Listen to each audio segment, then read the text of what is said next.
Welcome to our channel. If you need to purchase checked baggage for your American Airlines flight, follow these step-by-step instructions to add bags to your reservation and save money compared to airport fees. Step 1.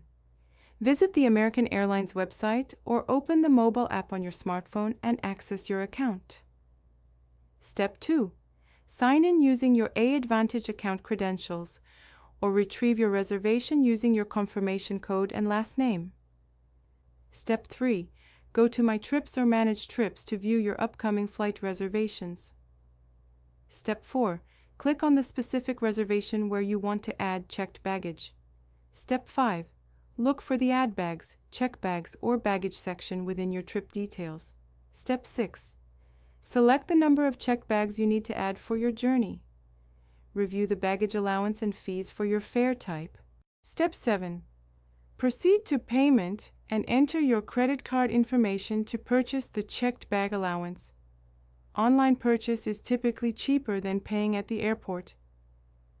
Step 8. After completing your purchase, you'll receive a confirmation email with your updated baggage details. Save this confirmation and present it during check-in at the airport. Don't forget to like this video and subscribe to our channel.